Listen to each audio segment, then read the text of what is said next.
Hey, Pam, Yes. how do you get from being a medieval folklore spirit to being in a submersible battle boat in an R.A. Salvatore novel? I have no idea, Justin. How do you? Well, we're going to find out on Monster Lore. Yay! Today, we're talking about Redcaps, and it's been a journey. I'm sure it has. I Yeah, feel like all of these, when we start looking into some of these monsters and critters and creatures, yeah, we always find something where we're like, well, I didn't know that. it's always something. There's always something. Yeah. Just keeps it interesting. Mm-hmm. So, Redcaps is the modern name for a Northern English or Southern Scottish. It's kind of in that Northumbria area from the UK about murderous dwarves that wear hats that they color red by dipping in the blood of their victims, Fascinating. isn't it? So fascinating. Yeah, Yet another thing I wish never to meet, exactly. and certainly never to jump out of my closet and scare me. Well, that's lucky for you because they don't live in like house closets. Oh, okay. No, Well, good to know. It's not like the house hippos. no, the Canadian house hippos. Yes, we have one. I'm sure of it. This has been a heritage moment. If you haven't guessed it yet, we like to talk about monsters and we like to have fun while we do it. So if that's something that you're interested in, please hit that subscribe button and give us a like because it would sure help us out and grow and reach more people just like you. We also drink while we shoot these. Oh, yeah, we drink. Just so you know. Yeah. Cheers. Tell me about Redcaps, which are most certainly not adorable little house hippos. From Canadian Heritage Moments. No, they are not adorable or in any capacity. So they are in the English tales that were starting to be written about in like the late medieval period. So we're talking like 1500s ish.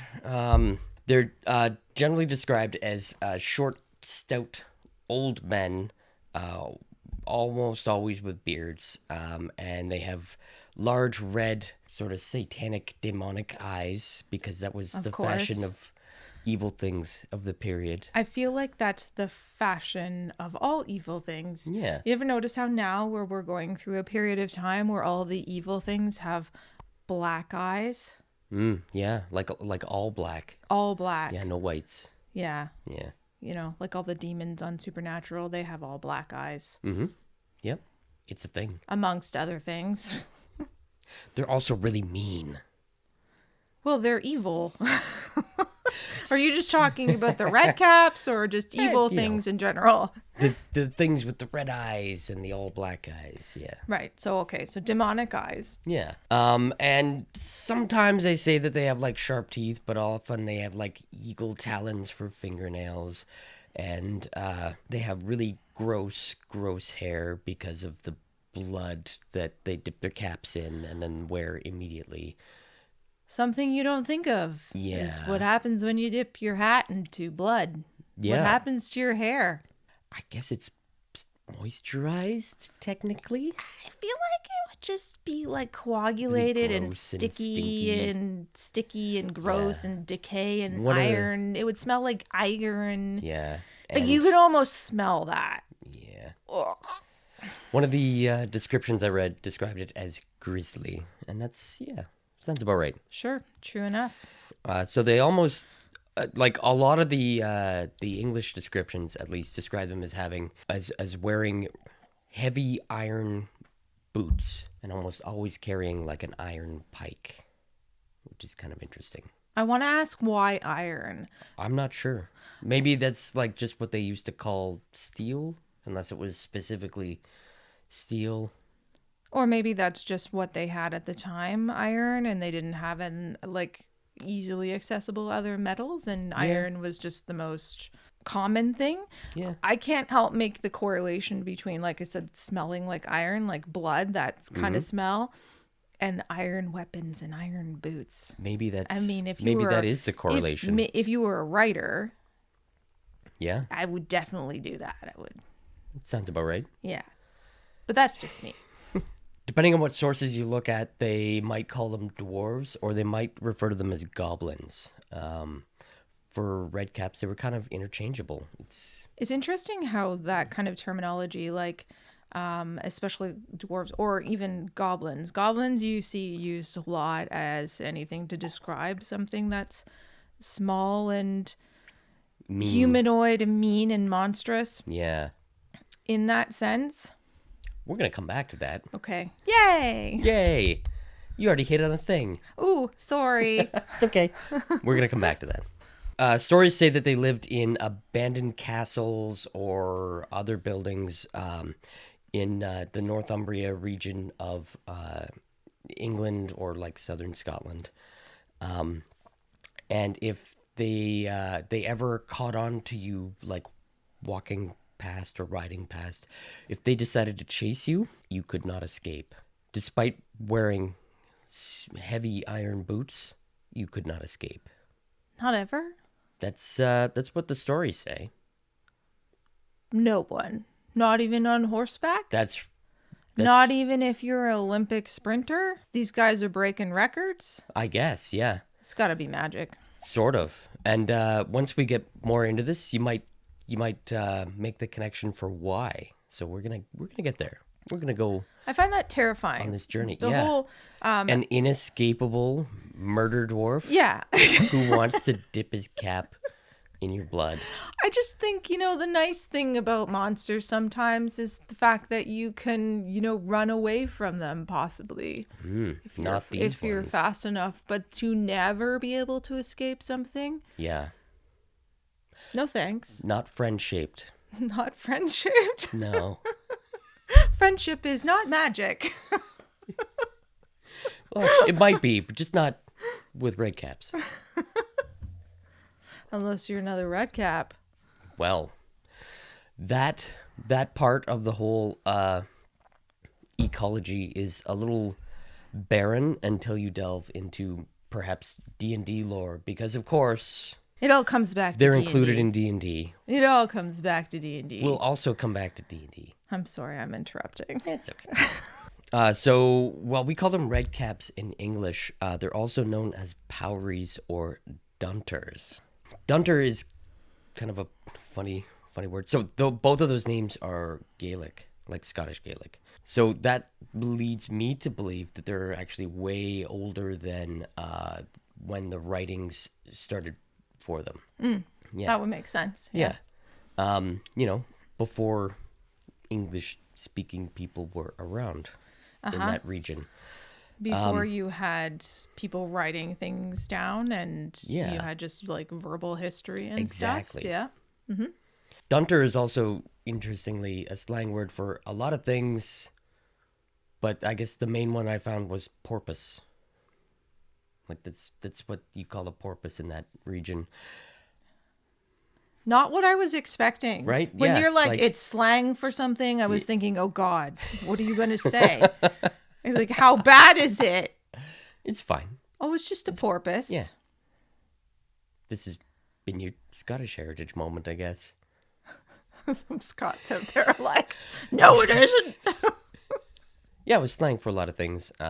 We're not going to go into those because none of them mean Powrie except for this particular instance. Most of the references I found talked about Powries less than Dunters. Okay. So we're going to roll with that, Powrie. And some of you out there are nodding and going, I understand the Salvatore reference now. Some of you. Maybe. I don't. We'll see. We'll get there. Please get there Okay. for the people who don't. So these older stories tend to refer to Powries as not necessarily physical entities that would chase you down, some backwoods road past an abandoned castle. with a big iron pike that you couldn't escape. They were evil spirits that would haunt places. Yeah. And you could tell that a place was haunted by a Powrie with like this constant sound that was described as the beating of flax or the bruising of barley in the hollow of a stone. So this is like a rhythmic sort of pounding sound. Those are very specific sounds. And I'm sure they were specific to the jobs and things. The beating of flax is when you like beat a handful of flax against a brush to prepare to make linen, which you would make into clothing. Or the bruising of barley is when you were like cracking the barley open to get the barley seeds out of the husk, which you could then use for all kinds of stuff. Like flour and things. Yeah, like, flour. What? Beer. Beer. It was probably, a lot of times it was beer. It was the beer. Yeah. Back then, a lot of times it was safer to drink the beer than the water. I feel like, though, your streams might have been a little cleaner than they are today, though, just saying. People back then were filthy. I don't think they were as filthy as you think they were. I'm sure there's some historians out there who are like, they weren't that filthy, Justin. They were actually quite clean. And they used this, that was the Danes. Soap that they made. There's writings about the Anglo-Saxons who would gripe that their wives would always run off with the Danes, who were known for bathing every week. So they went and they killed the Danes in this one town in East Anglia. It was great. I love that tale. You know what that tells me? Guys, all we want is a clean man. Take showers. I mean, that's not all we want, but that's just look after yourselves. A huge priority. This has been an East Anglian heritage moment. So this rhythmic beating sound indicated that a place was haunted by a Powrie. And if you heard this sound, that was like your warning to, hey, maybe you should not go anywhere near this place. GTFO. Yeah. You know what I thought you were going to say? I thought you were going to say that, like, you knew it was haunted because you could smell iron. Oh. Because of their iron boots and their iron weapons and just dousing everything in blood, that I feel like it would have a real strong iron smell. Maybe. Not that iron, the metal, smells like blood necessarily, but if you know what that smells like, you know what that smells like. If you know, you know. Anyone with a medical profession knows what that smells like. Not because of anything weird. Right. Just pointing that out. Yeah. I work in a medical profession. So this rhythmic sound, if you didn't heed the sound and you kept going, if it got louder, that was actually like really bad for you.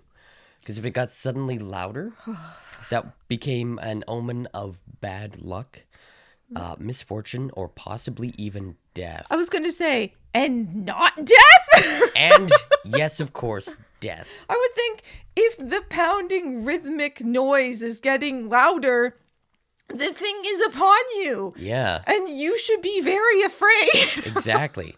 This could be a whole freaking horror movie, man. Yeah. I would like to see it.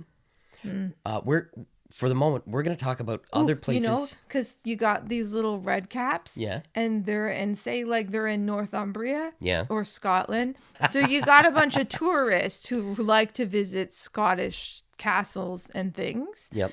And then you have Redcap spirits, and say, you know, maybe there's like a specific kind of tour that's going around in these old castles and stuff. And then they get picked off one by one and separated. And yeah, it's the Redcaps. Remember like in the Mummy movies where they go in the one Mummy movie? They had all the crew with them. Yeah.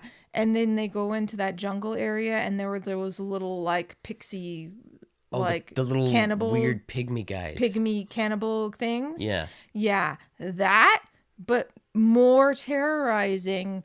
I can see it now. I want to watch this movie. Please make it for me so I can watch it. There you go. This pitch has been brought to you by a heritage moment. Do by Pam.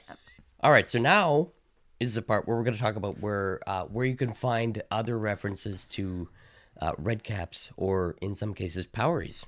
Okay. Yeah, and now we're going to delve into the realms of R.A. Salvatore, and his Demon Wars series. And this is where we get to talk about submersible battle boats. You mean submarines?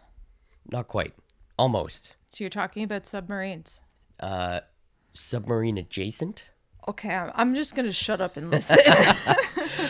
So R.A. Salvatore, who is known for writing the Dritz novels as part of the D&D / Forgotten Realms book series, we're fans. He wrote a different series that was unconnected to Dungeons and Dragons. He has a few of those. But they were called the Demon Wars series, and they had like 2 different series plus like a graphic novel set made out of them, which is kind of cool. That is cool. I don't think Yeah. I've actually read these ones, though. They're interesting. They're different. I think one of my personal favorite bits about that series is that he totally just ripped off an entire chunk of Canada to make as his world map for the Demon Wars saga. Way to go. Yeah. We don't mind. You can have it. He replaced dwarves in this fantasy world of his with Powries. And they were also called Redcaps. Sounds terrifying.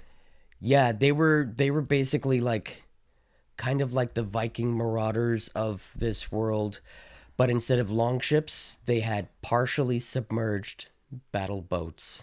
Sold. Yeah.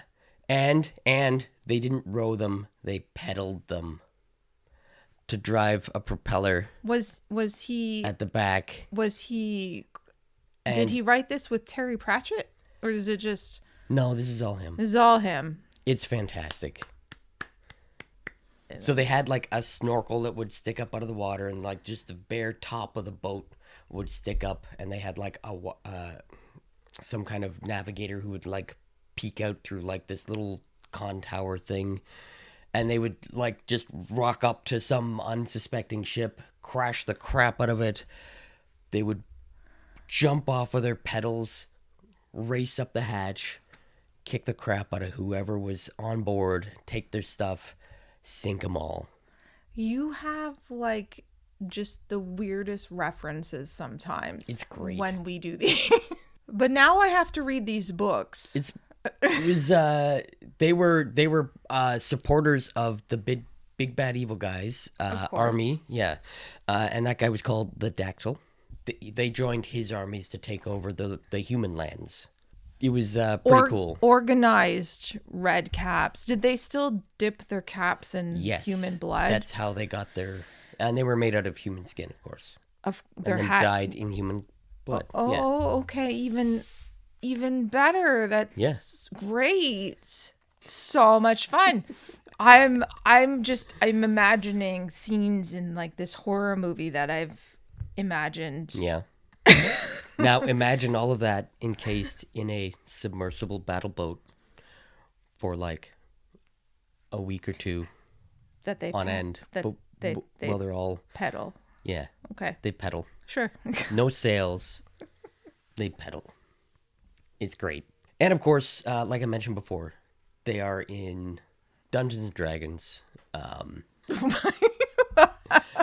Because of course they're in Dungeons and Dragons. Well, okay. I don't think we've talked about a monster yet that hasn't been in D&D, except for maybe the Black Dogs, but even then I think that they have been, and I'm pretty sure I could probably find them because technically, yes, no, whoa. Barguests are definitely in the monster manual, and they were one of the Black Dogs. So, okay, everything we've talked about so far have been in D&D. Incorporated by Dungeons and Dragons. So, of course, Redcaps. Yeah, so if you ever want to know any origin for a D&D monster, we got you. So, of course, there are Redcaps or Powries in Dungeons and Dragons. Of course there are. Because it all comes back to there. It all comes back to D&D. Eventually. Mm-hmm. Various editions of D&D provide stat blocks for like enough variations of them that you can make an entire campaign arc about just them. Like, oh wow. Yeah, like they have stat blocks for like warriors and assassins, captains, Redcap assassins. Yeah. Like they're not murderous enough. Yeah. that they need designations to be like, yo, you're an assassin. Yeah. Like, you can't, it's not good enough to just have, like, oh, you've got these inescapable warrior things that will chase you down and dip your murdered body blood in, Yeah, no, now yeah. they're an assassin class of inescapable course. murder goblins. Yeah. Okay. Just toss me in there with a bunch of like mimics and we're gonna have a great good old time. Yeah. So a lot of the newer editions of Dungeons and Dragons tend to assign them the Fey subtype. So that sort of fits in with their sort of Gaelic and or It Celtic does. origins. Yeah. And what it kind of comes down to is that in like the Feywild ecology, they're filling the role of goblins, really. Like there's no like Fey goblins technically. This is where I'm gonna get somebody commenting angrily. But they basically fill the same niche that goblins would, but in the Feywild, where you could have like, yeah, your entire first levels 1 through, I don't know, 6 are just goblin encounters. You could do the same with Redcaps. Okay. Yeah. Also, the name Redcap is given to a creature from Dutch folklore, but it doesn't fill the same sort of role. It's a different kind of role. Over there, they call it a kabute, but this version of the Redcap more closely resembles like what you would think of as like a gnome or like one of those friendly house elves from like the Shoemaker story, where they like do stuff at night while people sleep. Also in Dutch folklore, kabute seems to be sort of like a catch-all name for like sprites and imps, goblins, hobgoblins, gremlins, or other like unpleasant, spirits you would find around. Okay. So it's not just like, hey, it's just one name for this one specific thing. It's kind of like this, possibly like an entire group of things. I feel like we're gonna have a lot of monsters that encompass that kind of area. Yeah. Of sprites and goblins and things. Yeah. I feel like we're gonna have a lot of specific types within that Do you want to know? subgroup. Do you want to know the German word for goblin? Please tell me. Kobold. Now I kind of want to talk about like the whole overall sort of theme of Redcaps or Powries. I kind of think it's really interesting that with the Redcaps that chase you and you can't escape them, and the Powry myths that if you hear the sound of their rhythmic beating noise get louder, which maybe means footprint or footsteps, like heavy footsteps chasing you, get louder, right? And they're inescapable, but so is like maybe your fate or your doom, your bad luck or your misfortune. Their footsteps would sound pretty darn weird, though. Yeah. Like, they wouldn't sound like iron boots if those sounds are like their footsteps. I mean, it's mostly like the later writings of them that talk about them having like the heavy boots, right? So like, oh, okay. yeah, but like the rhythmic beating of like flax fibers. Maybe that's just their drum. Yeah, like maybe they're war war drum. drums, or maybe it's footsteps gaining on you. Maybe it's your inescapable death. And that's what you hear. Yeah, That's what death sounds like. a vicious Powry coming for you, maybe. But it also is kind of interesting. Abandoned castles in a medieval countryside was also a fantastic place for like bandits and highwaymen to hang out in and use as like a base of operations. So maybe a red cap is like a metaphor for like brigand, possibly. That would make a lot of Yeah. sense. And I think it kind of makes sense to think of it as like, oh, yeah, you're also can't escape the consequences of your own actions for wandering around a medieval countryside where you could be murdered for your shoes and everything else on you. That sounds like victim blaming, though. But again, it's one of those legends that warn you away from doing stupid shit, Yeah, exactly. right? Like, don't swim in the, tide pool, the kappa will get you. Yeah. That's about all I have for Redcaps or Powries. Inescapable doom. You can't run from your fate, I guess, is possibly what one of those old stories were trying to tell you. If you have your own stories about Redcaps or Powries, whether they're, hey, I grew up in that area and I heard about these when I was growing up, or, yeah, my DM made me fight Redcaps for an entire campaign until I reached 7th level. I would love to hear about it. Yes, tell us your heritage moments about Redcaps. Or house hippos. Or house hippos. If you're new here, subscribe and join us as we talk about more monsters. And slap that notification bell with your bloody power cap. Bloody. Oh, so bloody. I'm Justin. I'm Pam. Bye-bye. Bye.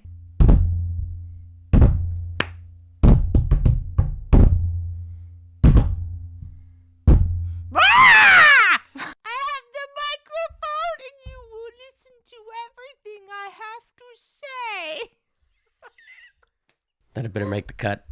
That needs to be included. Maybe at the very end. You clipped your mic. It was great. You're so lucky. I am not the editor.